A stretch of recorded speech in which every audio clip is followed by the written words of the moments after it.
அனைவருக்கும் வணக்கம். நாம் இப்போது இந்த வீடியோவில் 12th ஸ்டாண்டர்ட் எக்கனாமிக்ஸில் சாப்டர் 2 நேஷ்னல் இன்கம் அதில் பார்த்திங்கன்னா நம்ம போன வீடியோவில் difficulties in measuring national income, அதாவது தேசிய வருவாயை கணக்கிடும் முறைகளில் உள்ள சிரமங்கள் அப்படிங்கிறத பார்த்தோம். அதில் 3 டைப் பார்த்தோம். ஒன்று ட்ரான்ஸ்ஃபர் பேமெண்ட், செகண்டு டிஃபிகல்ட்டிஸ் இன் அசஸிங் டிப்ரிசியேஷன் அலவன்ஸ் பார்த்தோம், தேர்டு அன்பெய்ட் சர்வீசஸ் பார்த்தோம். இப்போ நம்ம பார்க்க போகிறது என்ன அப்படின்னா இன்கம் ஃப்ரம் இல்லீகல் ஆக்டிவிட்டீஸ், அதாவது சட்டவிரோதமான நடவடிக்கையிலிருந்து பெறப்படும் வருமானம் அப்படின்னு சொல்லி பார்க்க போகிறோம். Income earned through illegal activities like gambling, smuggling, illicit extraction of liquor etc. is not included in national income. Such activities have value and satisfy the wants of the people, but they are not considered as productive from the point of view of society. அதாவது இது சட்டவிரோதமான நடவடிக்கையிலிருந்து பெறக்கூடிய வருமானம் அப்படிங்கிறதுனா சூதாட்டம், கடத்தல், அப்புறம் சட்டவிரோதமான மது விற்பனை, இதெல்லாம் இதெல்லாம் சொல்லலாம். இதெல்லாம் சட்டவிரோதமான நடவடிக்கைகள்னு சொல்லலாம். இதிலிருந்து பெறக்கூடிய வருமானத்தை பார்த்திங்கன்னா நேஷ்னல் இன்கம், தேசிய வருமானத்தில் சேர்க்கப்படுவதில்லை, சேர்க்கவும் முடியாது. இது பார்த்திங்கன்னா மக்களோட விருப்பத்தை நிறைவு செஞ்சாலும் சமுதாயத்தில் பார்த்திங்கன்னா உற்பத்தி சார்ந்தது அப்படின்னு எடுத்துக்கொள்ள முடியாது. ஏன் அப்படின்னா சட்டத்துக்கு உட்பட்டு இந்த மாதிரி என்னென்ன தொழில்கள் செய்யணுமோ அதுதான் சமுதாயத்துக்கு நல்ல முறைகளில் சொல்லக்கூடியது. அதனால் இது சட்டவிரோதமானது. இதில் வரக்கூடிய வருமானங்களை நேஷ்னல் இன்கமில் காட்ட முடியாது. Next 5th production for self consumption and changing price, அதாவது சுய நுகர்வுக்கு உற்பத்தி செய்யக்கூடிய அல்லது விலை மாற்றம், இதெல்லாம் பார்த்திங்கன்னா நேஷ்னல் இன்கமில் கால்குலேட் பண்ண முடியாது. Farmers keep a large portion of food and other goods produced on the farm for self-consumption. The problem is whether the part of the produce which is not sold in the market can be included in national income or not. அதாவது நம்ம அக்ரிகல்ச்சரில் எடுத்துட்டோம் அப்படின்னா அவங்க self consumption, சுய நுகர்வுக்காக உற்பத்தியில் ஒரு part of கூட்ஸை என்ன எடுத்து வைப்பாங்கன்னா தனியாக எடுத்து வச்சுருப்பாங்க அவங்களுடைய சொந்த உபயோகத்துக்காக. ஸோ அதனால் அதை சேல்ஸ் பண்ண மாட்டாங்க. அந்த சேல்ஸ் பண்ணாமல் இருக்கிறது பார்த்திங்கன்னா அதை ப்ரைஸை கால்குலேட் பண்ண முடியாது. ஸோ அதனால் இதை நேஷ்னல் இன்கமில் கால்குலேட் பண்ணுறதுக்கு வரக்கூடிய சிக்கலாக இருக்கும். National income by product method is measured by the value of final goods and services at current market prices, but price do not remain stable, they rise or fall. To solve this problem, economists calculate the real national income at a constant price level by the consumer price index. அதாவது நம்ம production மெத்தடில் பார்த்திங்கன்னா national இன்கம்மை calculate பண்ணுறோம் அப்படின்னா அதில் current market ப்ரைஸில் finished final goods and சர்வீஸை தான் நம்ம அதை வேல்யூவுக்கு எடுத்துக்க முடியும். ஆனால் இப்போ ப்ரைஸ் அப்படிங்கிறது ஒரே மாதிரி இருக்காது, மாறி மாறி வரக்கூடிய. ஒரு நாள் திடீர்னு பார்த்திங்கன்னா ப்ரைஸ் இன்க்ரீஸ் ஆகும், அப்புறம் ஃபாலிங் ஆகும், குறைஞ்சிரும். ஸோ இந்த பிரச்சனைக்கு தீர்வுக்கு பார்த்திங்கன்னா எக்கனாமிஸ்ட் என்ன சொல்கிறாங்கன்னா கன்சியூமர் ப்ரைஸ் இண்டெக்ஸை தான் நம்ம யூஸ் பண்ண முடியும். அதை வச்சு தான் நம்ம ப்ரைஸை ஸ்டேபிள் ஆக்க முடியும். அதில் தான் ரியல் நேஷ்னல் இன்கம்மையே நம்ம கால்குலேட் பண்ண முடியும் அப்படின்னு சொல்லிட்டு சொல்கிறாங்க. Next 6th point capital gains, அதாவது மூலதன லாபம் அப்படிங்கிறது. The problem also arises with regard to capital gains. Capital gains arise when a capital asset such as a house, other property, stocks or shares etc. is sold at a higher price than was paid for it at the time of purchase. Capital gains are excluded from national income.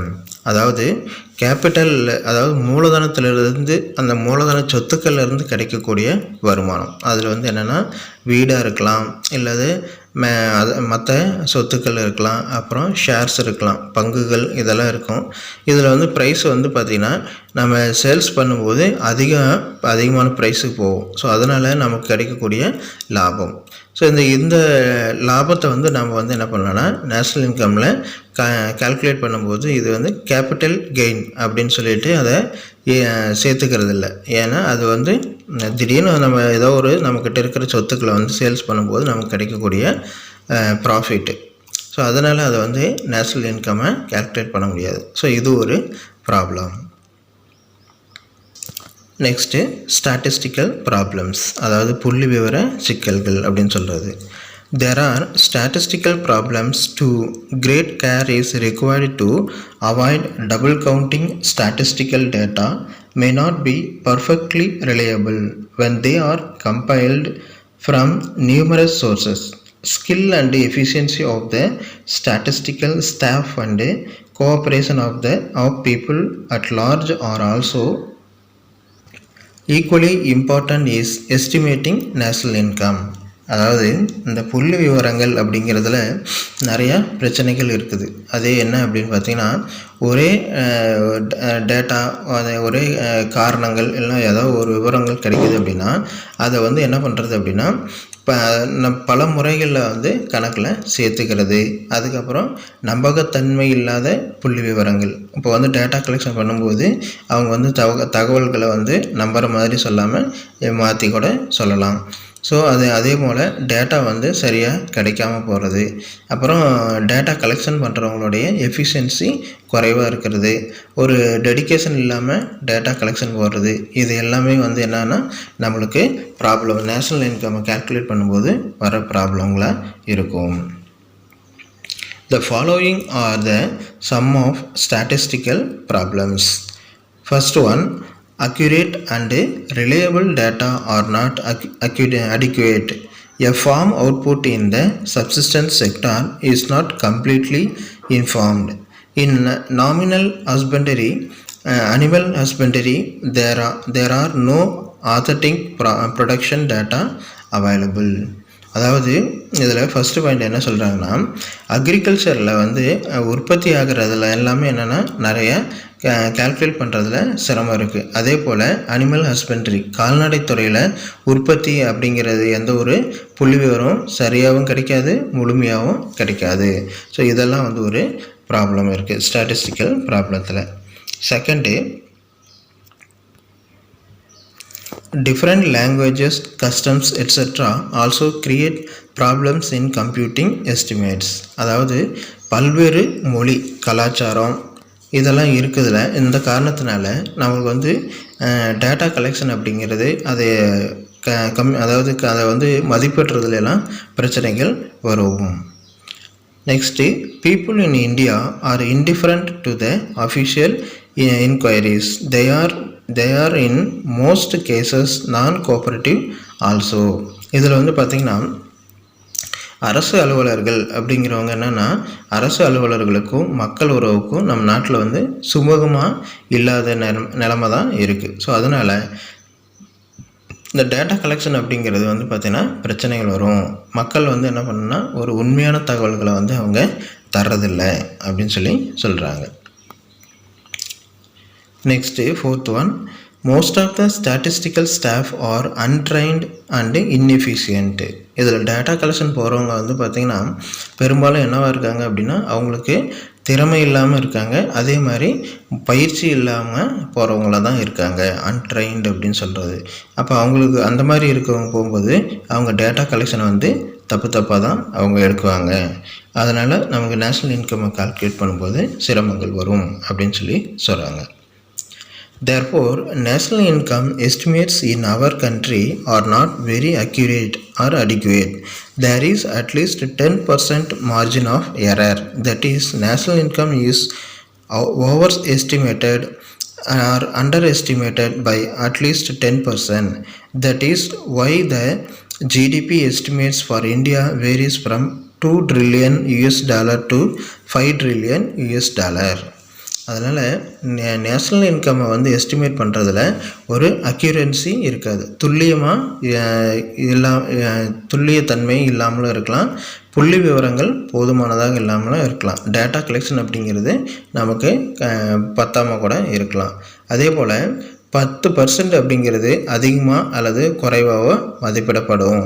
இந்த காரணத்தினால இந்தியாவோட GDP வந்து அமெரிக்க டாலருக்கு ஏறக்குறைய 2 trillion US dollar மதிப்பிலிருந்து 5 trillion US dollar மதிப்பு வரை வேறுபடுது அப்படின்னு சொல்லி சொல்கிறாங்க. அப்போ நம்ம இந்த டேட்டா கலெக்ஷன் அப்படிங்கிறதுல வந்து 10% மாறி இருக்கலாம்.